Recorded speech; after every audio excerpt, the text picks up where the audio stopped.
Again, these guys do this every day. The finance managers, that's what they get paid for, is to slip in these warranties when you're buying a car. Don't buy pre-owned from Beverly Hills Bmw. Don't buy these warranties. See these warranties here? Don't buy it. It's a waste. You don't need that. So how do you get two exact signature? All right, duplicates. Now, you report this to the DMV, they don't care. Attorney General, they don't care. Any federal or state, if you do this, if an individual do something like this, they'll put you in jail. You're supposed to get a copy of the original buyer's guide and you're supposed to sign it. Right? I didn't get it, but they gave me a different one to sign.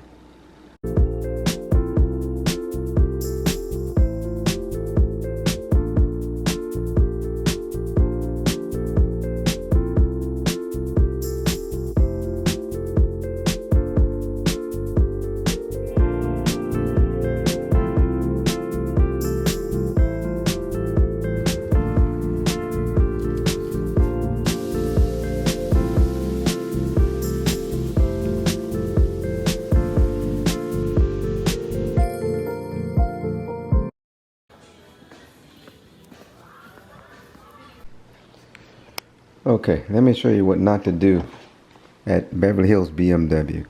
The scam that they do, the DMV don't care, the Consumer Financial Protection Bureau don't care, and it's amazing. Alright, so I went to buy the car, cash price, saw it advertised for $9,991. Alright, made it clear to the salesman that I just wanted to buy the car and no additional. So let me show you the facts. Number one, all this is going to be facts. The dealership could try to spin it with all kind of crazy excuses, but facts are facts are facts. All right, $9,991. I made it clear verbally to the salesman that I just want to buy the car, cash, nothing else. All right. To back that up, on their Carfax, the one I had to sign, I wrote to make it clear the actual miles were 24,947, 24,000. All right, and also I wrote no additional, just the car. I initialed it, and the dealership signed it. All right, the finance manager. See? Okay. No addition, just the car. Okay. Made it clear. Told the finance manager. Told the salesperson, and there it is. All right. So these guys sell about 500 cars a month. And again, they're good at the paperwork. They can slip in all kind of crazy stuff that you don't need. If you look at your paperwork, I'm sure anybody who bought a car at Beverly Hills Bmw, they slip these two warranties in that you don't need. All right. If you're rich, I guess you don't care. But if you take 500 cars times additional 149 and 150 for these additional, it's about 300 altogether. You times that by 500 cars a month, and then times that by a year, and you get into the millions, because this also is owned by Sonic Automotive. It's under the umbrella of Sonic Automotive and the Beverly Hills Bmw. Okay, so let me show you the facts. Again, just the car, no additional. So this warranty, permaplate. Okay, remember what they call this, permaplate. All right, it's for the appearance or the protection of the car. Yeah, the seats and stuff like that. All right, if they go sell you anything, they have to go over the warranty. All right, so when I got home, I noticed that there was additional charges that I didn't know about. And again, these guys do this every day. The finance managers, that's what they get paid for, is to slip in these warranties when you're buying a car. All right, so when I got home, I noticed that I had some bills that I didn't pay for or that I didn't want. So this warranty was in there. So I emailed the finance manager saying, hey, I see these warranties. Yeah, I didn't know what they were. So I said, didn't get a copy. Can you email me a copy of both contracts? Because I didn't get them. The first one is phantom footprint. This is what Dustin wrote. He said it's the cover of the car if it's stolen. See there? You get $5,000. All right. So they say we also use them for additional security on every customer private information. Okay. So this is this BS. All right. Phantom footprint. But you come over here, it's called complete theft. And then in the little writing is invisible footprint. All right. Fact number 1. In order to sell you this, they're supposed to go over it. They did not go over it because, right here, take a look at here. Warranty coverage for product C reverse side. All right. Over here, same thing. For this contract, C reverse side for additional warranty information. Okay. So they have to explain the warranty if they go sell it to you, right? Well, there's no reverse side. This is a fact. When he sent me a copy, there's no reverse side. Okay? So how could you go over the warranty if there's no reverse side? He emailed me these copies, no reverse side. And then about a year later, I text the finance manager. And in video part 2, the next video, I'll show you that. They emailed me. I told them to email me all the paperwork. So they sent all the paperwork and the same thing. No reverse side. Okay? So, fact number 2. This is the part that if you, an individual, did this, they'd put you in jail. Okay? They said all the paperwork was done by hand, written. All right? I signed everything. But they said the 2 warranties was done on an iPad. Okay, I never saw an iPad. I don't recall ever seeing an iPad. All right? But they said those 2 warranties were signed on an iPad. Okay. Here's the fact number 2. I didn't see it, for one. But look at the signature.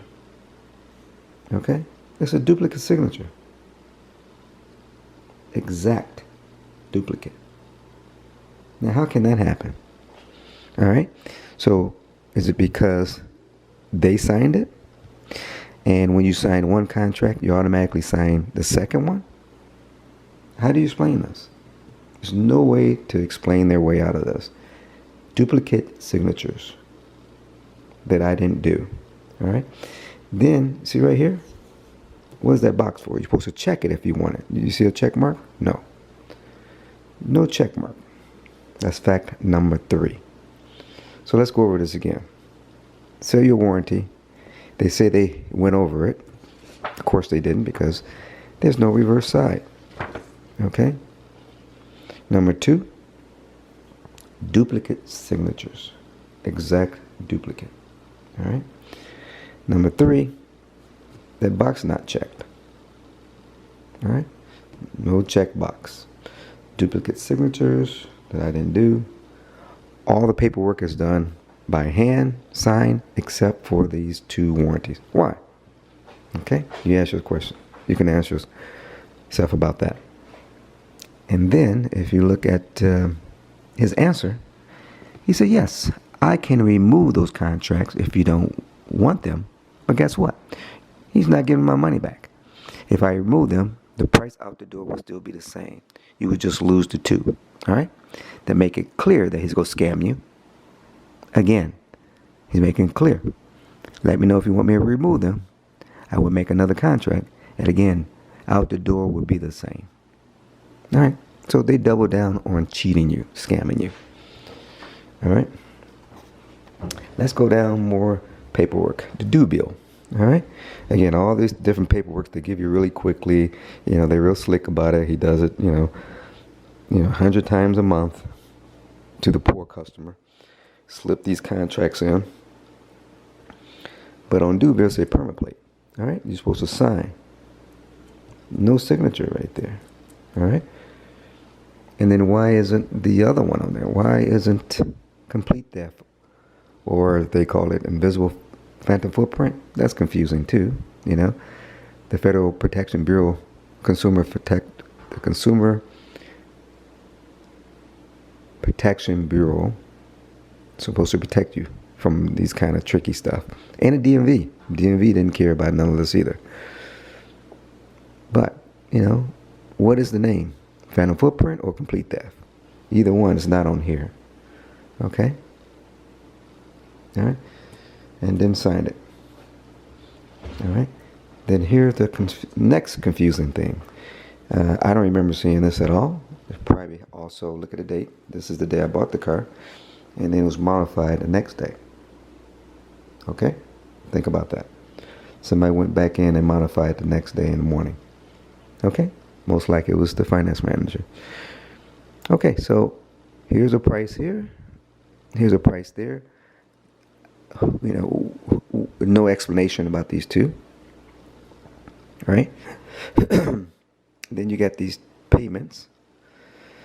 All right? Two different prices here, two prices there. So that's 4 different prices and a signature, I guess, to acknowledge the prices. What did this mean? Did I decline this? Or did I accept this? Did I accept this price or did I accept this price? Okay? DMV, don't care about this, right? What good is the DMV if they ain't gonna protect the customer? All right, next thing. The original buyer's guide. You're supposed to get a copy and you're supposed to sign it when you get the car. This was on the car because I happened to take pictures of the car all the way around it when I bought it, before I bought it, just to make sure everything looked right. All right, so I didn't sign the buyer's guide. Okay, so again, the shady finance manager emailed me some days later. Here we go. Some days later, he said, I asked him, I noticed you wanted me, I came back in the next day to get I couldn't believe that these signatures are on here, duplicates like this. So I said, I went in and said, let me get a copy. So he gave me the copy. And then while I was at the dealership, which I have on videotape, which I'm going to release later, showing him to try to get me to sign some more paperwork. All right. So a picture is 1,000 words. A video is worth what? A million words? But I won't release that later on so you guys can see that. But he said, hey, he wanted me to, hey, I never received the signed buyer's guide from you. Because he sent it to me. He wanted me to sign it. But he sent me a different buyer's guide. He didn't send me the original to sign. Okay? It's a whole different one. All right? And this one's outdated. If you look it up, they don't supposed to have these on the car. All right? DMV, guess they don't care about that either, but it's their requirement saying you can't use old buyer guides on the car. So he sent me a different buyer's guide, and look at here.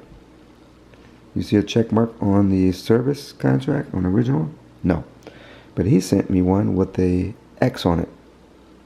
Because again, they're supposed to go over the buyer's guide and you're supposed to sign it. And there's none. So again, just show you how fraudulent these guys are.